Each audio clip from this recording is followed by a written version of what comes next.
안녕하십니까. 학군과 교육의 심정섭입니다. 자, 우리 교육 전문가 현안 질문, 우리 마지막 6번째 주제가 되겠네요. 6번째는 한국 교육의 문제점은 무엇이고 또 어떤 대안을 찾을 수 있을까요? 라고 하는 이제 가장 보편적인, 큰 포괄적인 질문인데요. 질문 구체적인 내용이 이렇습니다. 지금까지 들린 질문의 어떤 종합적인 부분이기도 한데 또 어쩌면 우리나라 교실이라고 하는 것은 모든 사회적 현상이 투영되는 어떤 집약적인 공간이라고 생각이 듭니다. 그렇죠. 기본적으로 사실 우리나라 교육의 문제는 학벌 사회라고 하는 사회적인 문제가 해결되지 않으면 해결될 수 없는 문제거든요. 그렇기 때문에 그래서 부모의 사회 경제적인 지위는 아이들의 성적 차이로 이어지기가 쉽고 장기간 계속되는 경기 불안과 실업률 상승으로 인해서 더욱더 치열한 대입 전쟁으로 이어지는 것 같습니다. 어른들의 고된 삶이 아이들의 무기력과 우울로 발현되기도 하고요. 그래서 2019년 지금의 한국 교실에서 가장 큰 문제점은 무엇이라고 생각하고 또 이거를 바꿀 수 있는 대안이 있다면 또 무엇을 제시하실 수 있는지 말씀해 달라고 하는 그런 내용이었습니다. 아까도 말씀드렸듯이 그 옛날에 그 어느 대통령이 이런 얘기를 하셨습니다. 우리나라 교육의 문제는 학벌 사회라고 하는 기울어진 언덕에 교육이라고 하는 올바른 집을 세우려고 하는 것과 마찬가지다. 우선은 평지에다가 똑바로 된 집을 세워야 되는 거죠. 근데 이게 평지가 아니에요. 지금 대학을 또 특별히 대학원도 아니고 학부로 어디를 나왔느냐. 이게 평생을 따라다니면서 각 뭐 승진이라든지 아니면 사회적인 뭐 시선이라든지 심지어는 뭐 시집가고 장가가는 거라든지 뭐 이런 부분에서 이렇게 전반적으로 얽매고 있는 어떤 이런 학벌 사회이기 때문에 이런 부분이 극복되지 않는 상황에서는 이게 사실 근본적인 대안이 생길 수가 없고 다 미봉책에 극복한 거죠. 그래서 그런 상황에서 뭐 아주 냉철한 쪽으로 대안을 제시하라라고 제가 뭐 교육부에 책임질 수 있고 한국 교육 정책을 책임질 수 있는 분이라고 그러면 제 책에도 썼지만 저는 어떤 정책을 쓰고 싶으냐면요. 입시 제도를 안 바꾸겠습니다. 지금 이 학벌 사회라는 기울어진 언덕, 잘못된 기반 위에 그리고 수많은 이해 당사자들, 정치적인 논리, 또 뭐 사교육이나 아니면 학교 교육 현장, 그다음에 교육 개혁을 뭐 좀 또 동의하지 않는 분들, 또 학부모 이런 분들의 모든 분들을 만족시킬 수 있는 제대로 된 교육 대안이라는 걸 만들 수가 없어요. 그럼 이 만들 수 없는 상황에서 제일 좋은 방법은 그냥 바꾸지 않고 그대로 가는 거예요. 그래서 이 교육제도를 자꾸 바꾸고 뭐 입시제도를 바꾸는 거는 제가 뭐라고 비유를 했습니까? 성형 중독 비슷하다고. 고치면 고칠수록 망가지는데 계속 칼을 대고 손을 대고 주사를 놓고 하는 거랑 똑같은 현상이라고 저는 좀 생각이 되거든요. 그래서 지금 한국 교육에 대한 뭐 대안 하나 제시하라 그러면 저는 입시제도를 안 바꾸겠습니다. 그냥 더 이상 혼선이 없게 지금처럼 수시 세대 학생부 종합전형 체제 정시 비율 어느 정도로 맞춰준 이거를 그냥 그대로 유지하고 이게 그냥 입시적인 차원에서 우리나라 사회적인 대타협이 이루어지지 않고 뭔가 기본적인 어떤 사회적인 분위기가 바뀌지 않는 한은 입시로 가야 된다라고 그러면 이 틀을 그대로 유지하는 게 저는 가장 좋은 방법이라고 생각하고 여러 가지 뭐 조금 개선해 보려고 이렇게 하려고 하는 시도들을 최소한 줄이고 거기에 들어가는 연구 용역비라든지 뭐 그런 거를 뭔가 진로지도 선생님이라든지 아까 학습심리 선생님이라든지 이런 좀 인프라들을 많이 좀 확충해서 각 교육 단위라든지 교육 현장에 보내주는 그런 노력들을 하는 게 더 현명하지 않을까 좀 생각이 됩니다.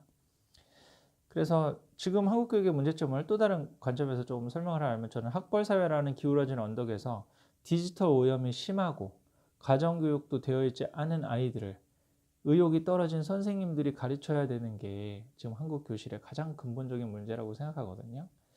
또 다른 표현으로는 또 이렇게도 얘기하죠. 보통 21세기를 살아간 아이들을 20세기 선생님들이 20세기 선생님이나 부모님들이 20세기 선생님이나 부모님들은 뭡니까? 우리 산업사회에서 문제집 풀고 학원 가고 그냥 대학을 갔더니 뭐 취직을 하고 먹고 살 문제가 생길 수 있었던 그런 분들이 19세기 교실에서 19세기라고 하는 이 좀 줄 맞춰서 앉아 있고 커리큘럼이 정해져 있고 아이들이 주도권을 갖지 않고 이런 교실에서 가르치고 있는 것이 근본적인 문제이고 그 안에서 정말 교실에서 웃음꽃이 피어나고 아이들이 행복하고 선생님들도 의욕이 있고 학부모가 만족하는 교육을 한다는 것 자체가 희한한 현상이죠. 일어날 수 없는 아주 기적에 가까운 일입니다. 이거는 거의 좀 잔인한 비유이긴 하지만 쓰레기 더미에서 장미꽃이 피어나기를 바라는 거나 마찬가지라고 생각하죠. 그럼 이런 좀 현실에서 뭐 현실은 그런데 뭐 현실 분석이야 누구나 뭐 못하겠습니까? 이런 문제가 있다 저런 문제가 있다 다 얘기를 할 수 있지만 그럼 근본적으로 어떤 대안을 제시할 수 있느냐? 저는 근본적인 대안을 가정으로 인성교육과 지혜교육을 가져와야 된다고 봅니다. 사실 부모 교육을 뭐 정부에서도 예산을 더 많이 투여해서 임신 출산 교육부터 시작해서 부모 교육과 부부 간의 교육, 부부 간의 화목함 그게 아이들의 정서적인 거 우울한 거 그다음에 가족 심리학 이런 부분도 많이 해결해 줄 수 있는 부분이거든요, 사실. 그런 부분을 좀 더 교육을 하고 또 사회에서도 좀 더 스토리 교육과 미래 교육을 대비할 수 있는 그런 노력을 하는 것이 좀 필요하다고 생각하는데요. 뭐 뜬구름 잡는 얘기 같으니까 구체적으로 대안을 얘기하라고 그러면 저 두 가지를 하나 얘기를 하고 싶습니다. 제가 책에서도 적었고 또 요즘 그런 간담회라든지 아니면 강연에서 자주 얘기하고 있는 건데 대안 사교육이라는 얘기를 조금 많이 하고 있습니다. 그 어떤 내용이냐면은 아이들한테 국영수를 다 학원을 보내고 다 그냥 열심히 하라고 그러는 게 아니라 국영수 중에 한 과목 잘하는 것만 골라서 그것만 학원을 보내고 더 그걸 잘하게 해주는 거예요. 입시적으로도 봐서도 사실은 모든 거 못하는 걸 잘하게 해주는 것보다 잘하는 걸 더 잘하게 해주는 강점 명명이 입시의 핵심이라고 보거든요. 그래서 이 대한사교육의 사례를 제가 책에다 적어놓은 게 있죠. 한 IT 기업에 다니는 아빠인데 딸아이를 보니까 수학 과학이 너무 안 돼요. 이 정도로 해서는 뭔가 의미 있는 대학을 가는 게 힘들 것 같아요. 그래서 딸한테 물어봤어요. 네가 제일 좀 재미있고 공부 잘할 수 있는 과목이 뭐냐고 그랬더니 자기는 소설 읽는 걸 좋아하고 국어를 좋아한대. 국어 공부하는 건 굉장히 재미있대. 그래서 중학교 때요. 그 아빠가 이 아이가 다니고 있는 국영수 내신 대비 학원을 다 끊고 국어 학원만 보냈어요. 국어 학원에다가 글쓰기 학원을 더 보냈어요. 그래서 너는 국어를 공부를 더 열심히 하고 그다음에 글쓰기를 또 좋아하니까 뭐 소설 읽는 거 좋아하니까 글쓰기도 한번 해보라고 그렇게 했었죠. 그러니까 그 대신에 이렇게 얘기했어요. 그 국어 공부는 굉장히 네가 열심히 하고 내신이나 아니면 나중에 고등학교 가서도 수능은 1등급을 목표로 해. 왜 그러냐면 국어마저도 네가 공부를 잘 못하면 학교 가기 싫을 거야. 사실 우리가 좀 여러 가지 교육에 문제가 있어서 대안교육이나 홈스쿨링이나 이런 뭐 국제학교라든지 대안을 찾지만 제도권 교육을 벗어나기 힘든 게 사실 현실이잖아요. 또 그걸 위해서는 또 다른 엄청난 비용과 또 노력이 필요하기 때문에 제도권 교육 내에서 활용하는 차원에서 제가 이런 대안사교육을 말씀드리는 거거든요. 그래서 국영수 중에 네가 뭐 국영수가 아니어도 좋습니다. 뭐 사학이나 과학 과목 중에서 네가 제일 좋아하는 거 한 과목만 하고 그걸 잘해서 그것만 1등급 받아라 라고 얘기를 해주는 거죠. 그래야 이제 학교 갈 의욕도 생기고 그러니까. 그렇게 해서 이제 공부를 했는데 그래서 이 학생 같은 경우는 다른 학원 다 수학이라든지 과학 뭐 영어 학원도 안 다니고요. 국어만 그냥 하는 거예요. 그리고 또 글쓰기 학원 가서. 중학교 때부터 이 아이가 웹소설이라는 걸 쓰기 시작했습니다. 고등학교 가서도 동아리 활동도 그런 문예창작 동아리 같은 것도 하고 또 국어 시간에 뭐 하고 국어는 진짜 내신하고 수능이 다 1등급이 나왔어요. 그렇게 해서 이 학생이 서울에 있는 모 대학의 문예창작학과에 대학도 갔어요. 원래는 4년제 대학 기대도 안 했었는데 그 정도 성적이었는데 본인이 잘하는 거 더 잘하게 하는 전략으로 해서 이렇게 또 갈 수 있는 거잖아요. 그러니까 저는 이거를 사교육을 시키려고 그런다고 그래도 뭔가 되는 과목 더 잘하게 해주는 사교육이 저는 바람직하다고 생각하거든요. 근데 이거는 이제 글쓰기 같은 예였지만 또 다른 예를 찾아보면 아이가 뭐 웹툰을 좋아한다. 아니면 뭐 코딩을 좋아한다. 아니면 뭐 드론을 좋아한다. 미용을 좋아한다. 그러면 차라리 중학교 때부터 그런 학원을 보내는 게 낫다고 보는 거죠. 뭐 본인이 국영수 중에 아까 하나는 하라고 그랬잖아요. 그래서 그 학원 그러면 하루에 이틀이나 3일은 그 학원 가면 되잖아요. 나머지 뭐 다른 시간은 주말은 그런 학원을 본인이 하고 싶은 걸 더 잘하게 하는 방법을 해줄 수 있잖아요. 이게 지금의 현실 가운데서 아이들의 꿈과 끼를 찾아주고 사실은 이제 꿈과 끼 교육을 학교에서 해주려고 그랬는데 그게 공교육 현장에서 안 돼요. 현실적으로. 아이들은 드론도 하고 싶고 그 다음에 뭐 미용도 하고 싶고 제빵도 하고 싶은데 다 애들 모아가지고 전자회사 견학 가거나 박물관 견학 가는 게 지금 꿈과 끼 교육의 현실이고 창의적 체험 활동의 현실이거든요. 그 선생님들도 우리가 뭐 이게 좀 냉정한 현실이긴 하지만 선생님들이 사회 경험이 거의 없으세요. 그냥 사범대 나와서 대학도 마찬가지죠. 대학도 그냥 본인이 대학원 가서 공부하고 난 다음에 교수님이 되셨지 사회생활을 해보고 교수님이 된 게 아니고 대부분의 우리 중고등학교 선생님들은 사회에서의 다른 본인의 직업을 가져본 게 없거든요. 그러니까 진로 전담 교사들 또 사회 경험이 많은 분들이 교육장에 다시 들어가고 뭐 이런 여러 가지 그 필요한데 엄청난 개혁을 해야 되죠. 그러면 개혁을 하려면 또 바꾸고 계신 분들이 나가야 되고 새로운 걸 뽑고 그랬는데 이 부분에 대한 저항을 또 감당할 수가 없습니다. 지금 이 교육 현장에서. 그래서 제가 얘기하는 게 이런 모든 어떤 개혁이라든지 이런 부분을 현실적으로는 이게 국가적인 차원에서 교육 현장 차원에서 이렇게 적용시키기엔 너무 시간이 많이 걸려요. 사회적 합의가 많이 걸리기 때문에 어느 세월까지 기다리는 것보다 그냥 목마른 사람이 우물 판다는 심정으로 그 문제의식을 느끼고 있는 부모님들이 가정으로부터 그걸 가져와서 그 해야 된다고 보는 거죠. 그렇다고 제가 말하는 게 가정에서 국영수를 가르치고 뭐 홈스쿨링을 하고 엄마표 영어를 하고 이러라고 그러는 게 아니에요. 저는 가정에서 인지교육을 하는 건 반대거든요. 가정에서 인성교육과 지혜교육을 하고 또 아이들이 소통할 수 있는 장을 마련해 주는 거. 또 그런 그 엄마의 정보력이 발휘돼야 될 것은 학원과 문제지가 아니라 이러이러한 진로가 있으니까 네가 이런 분에 관심이 있으면 어느 데를 가보고 어느 체험을 해보라고 이런 부분의 정보가 사실 더 많이 있어야 되는 거죠. 또 그런 부분을 하기 위해서 이게 이제 미래 스토리 교육인데 하기 위해서는 부모들도 한번 그런 거를 본인이 한번 해보는 것이 필요하다고 생각해요. 왜 그러냐면 사실 우리 부모들도 이 스토리 교육이라든지 학생부 종합형을 해보지 않았기 때문에 그냥 내가 해온 방식대로 그냥 너희는 문제집 풀어서 대학 가라 이런 부분이 제일 좋다라고 생각하고 계시는 거거든요. 그래서 그런 노력이 필요하고 그리고 또 하나 대안적으로 제가 이제 우리 뜻을 같이 하는 분들하고 해보는 게 1년에 한 번씩 연말에 아이와 부모가 같이 쓰는 자기소개서 특강이라고 하는 걸 하고 있어요. 그러니까 아이가 대학이나 아니면 뭐 본인이 특목고를 간다 그러면 특목고나 대학의 자기소개서를 뭐 초등학교 5, 6학년 때부터 미리미리 써보고 내년에는 내가 어떤 활동을 해야겠다. 내년에 학종에는 어떤 들어갈 내용을 해야 되겠다. 이런 거를 가상의 자기소개서나 가상의 학생부 내용들을 한번 적어보게 하는 거예요. 그리고 매년을 그 1년을 업데이트하면서 점점 내가 어떻게 해야겠다. 이렇게 한번 해보는 거죠. 그거를 뭐 컨설팅을 받거나 누구한테 코디를 받거나 이러지 말고 그걸 가정에서도 하나하나 한번 해볼 수 있다고 생각하는 겁니다.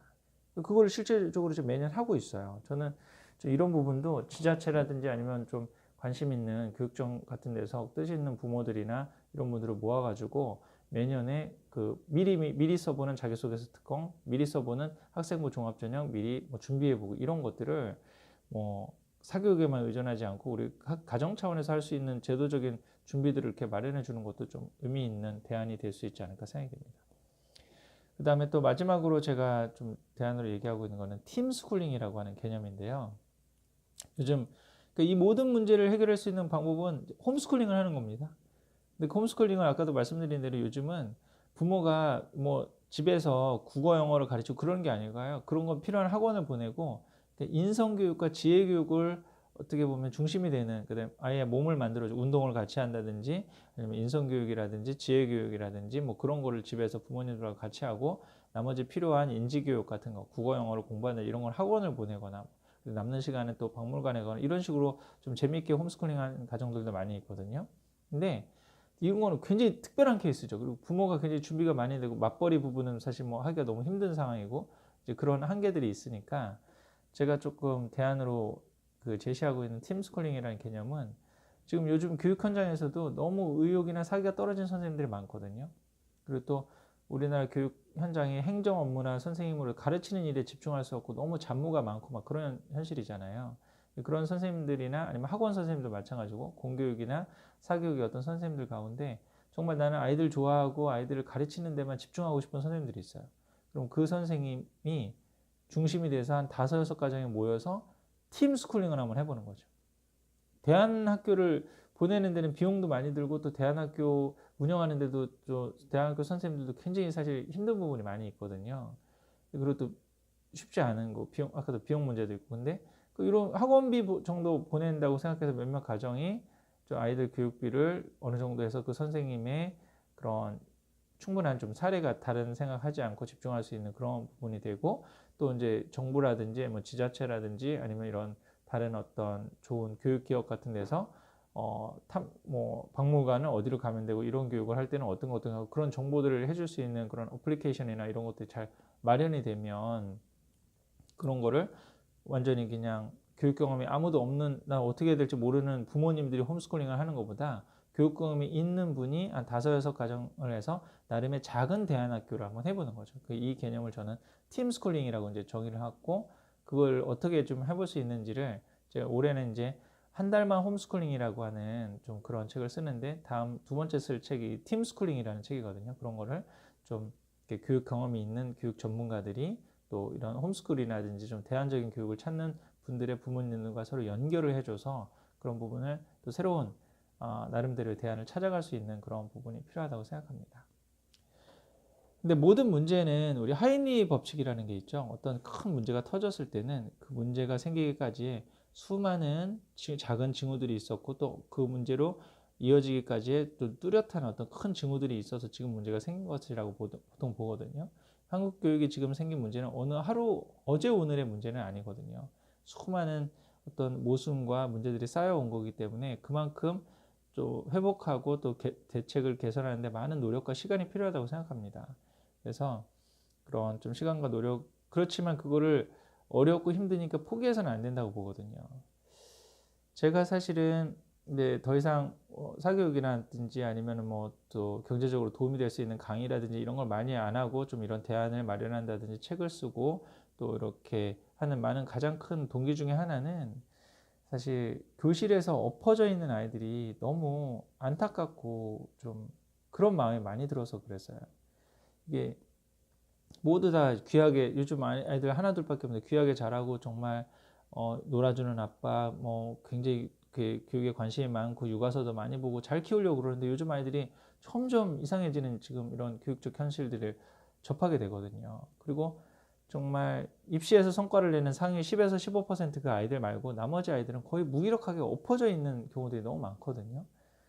그 좁은 교실에 앉아서 본인들이 가지고 있는 천부적인 재능과 꿈과 끼를 살려면 너무나 재밌고 행복하게 배우고 익히고 자기의 미래를 준비할 수 있는 아이들을 이렇게 방치하고, 이렇게 지금 좁은 데 가둬놓고 또 그 안에서 또 갇혀있는 선생님들도 힘들고, 이런 어떤 교육적 현실이 너무나 안타깝기 때문에 이게 하나하나 좀 대안을 찾아가려고 그러는 건데, 사실 이게 쉬운 거는 아니에요, 확실히. 그렇지만 우리가 어렵기는 하지만 지금 할 수 있는 것부터 하나하나, 제가 아까도 말씀드렸던 뭐 연말연시에 아이와 함께 자소서 쓰는 거라든지, 아니면 뭐 탈무드식 교육 같은 데서 제가 말하는 가정식탁을 좀 회복하고 뭐 그러는 걸 한다든지, 지금 우리 탈무드식 역사 토론, 역사 하브루타 같은 거, 그런 걸 한번 시도를 한번 해본다든지, 이런 할 수 있는 것부터 하나하나 조금 시도를 해보시면서 대안을 찾아가는 그런 노력이 필요하지 않을까 생각이 듭니다. 자, 뭐 문제가 굉장히 어렵고 큰 주제였기 때문에 제 얘기도 어떻게 보면 좀 너무 포괄적이고 좀 추상적인 답변이 됐을지도 모르겠는데요. 하여간 그런 노력들을 하나하나 지금 해보고 있는 분들이 많이 있고, 또 그런 분들이 서로 또 모여서 시너지를 내고 좀 새로운 대안들을 마련하는 좀 그런 것들이 됐으면 좋겠고, 그러한 노력에 지금 이 영상을 보시는 많은 가정들도 관심이 있으시면 제 블로그나 아니면 또 제 책이나 보셔서, 아니면 제가 하는 여러 활동들 같은데 한번 같이 동참해 보시면서 좀 이런 교육적 대안, 뭐 가장 궁극적인 목표는 한 명의 아이들이라도 더 행복한 교육을 좀 하기 위함이거든요. 그런 교육들을 같이 해나가는 길에 동참해 주셨으면 좋겠습니다. 네, 그러면 이 좀 긴 또 여러 가지 영상, 또 짧지 않은 영상인데요, 도움이 됐기를 바라고 다음 기회에 뵙도록 하겠습니다. 감사합니다.